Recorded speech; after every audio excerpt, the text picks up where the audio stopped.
Adesso passo la parola all'onorevole Spessotto, Movimento 5 Stelle. Sì, grazie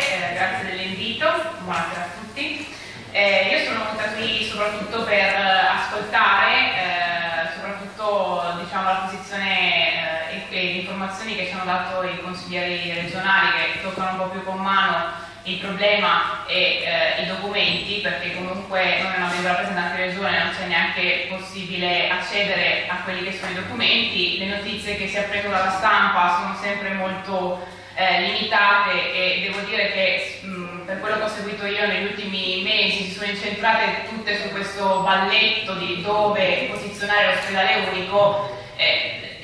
Sembra quasi che sia già deciso che l'ospedale unico è necessario, ma non si è assolutamente capito, fatto partecipe la popolazione per capire se effettivamente c'è la necessità, c'è il bisogno di questo ospedale unico. Da parte nostra, come consigliere del Movimento 5 Stelle, nei vari comuni dove siamo, abbiamo, e anche a Concordia Sagittaria abbiamo un consigliere che ha sottoscritto questo ordine del giorno del Comune di Concordia, perché appunto lo condividiamo, ha una posizione condivisibile. Noi appunto siamo contro la costruzione di questa struttura che ci sembra assolutamente inutile, che è stata calata dall'alto, e ripeto, qua non c'è neanche un piano economico finanziario, non c'è stato uno studio sulla necessità, sui bisogni della popolazione, si parla di struttura unica comunque un territorio molto vasto,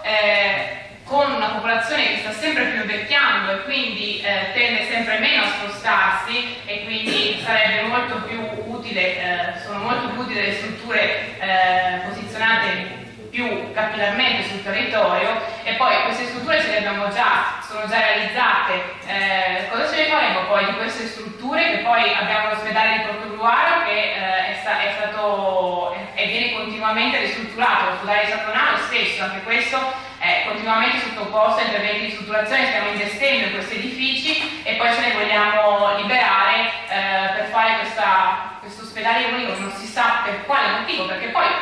io non ho capito, non ho capito dalla stampa, e appunto sono venuta qui questa sera per capire se effettivamente c'erano delle motivazioni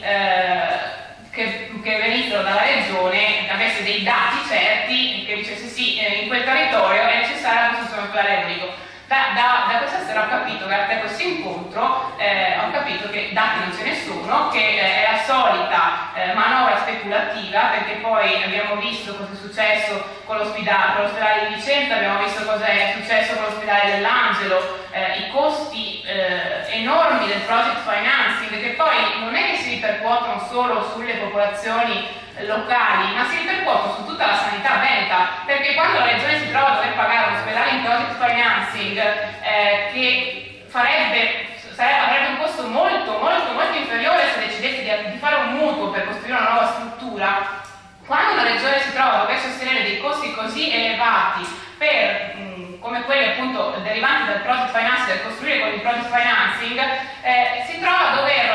tagliare da qualche parte, e ovviamente dove va a tagliare? Va a tagliare sulla qualità e la quantità dei servizi resi alla popolazione. Allora ci troveremo con questa bellissima struttura come quella dell'ospedale dell'Angelo, che poi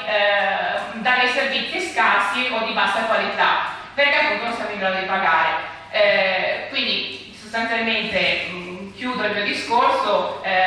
Noi come Movimento 5 Stelle siamo ovviamente contrari alla costruzione di questa nuova struttura, non ne troviamo assolutamente la necessità, e stiamo portando avanti questa posizione in tutti i comuni, e sinceramente mi sembra anche buona questa idea che ha espresso il consigliere Pettenò, quella di ridurre casomai i costi della burocrazia, quindi riducendo il numero delle ASL. Da parte nostra ovviamente c'è la massima disponibilità, spero che si riesca a fare un po' il punto questa sera, perché i consiglieri, i vari parlamentari, i vari sindaci, i consiglieri presenti questa sera si riesca a fare si riesca a prendere una posizione, perché sinceramente per gli interventi che ho sentito finora almeno mi sembra di capire che siamo tutti sulla stessa idea, cioè che questa struttura è assolutamente inutile e non sta da fare. E quindi io rimango per qualsiasi azione futura in questo senso. Grazie. Grazie onorevole.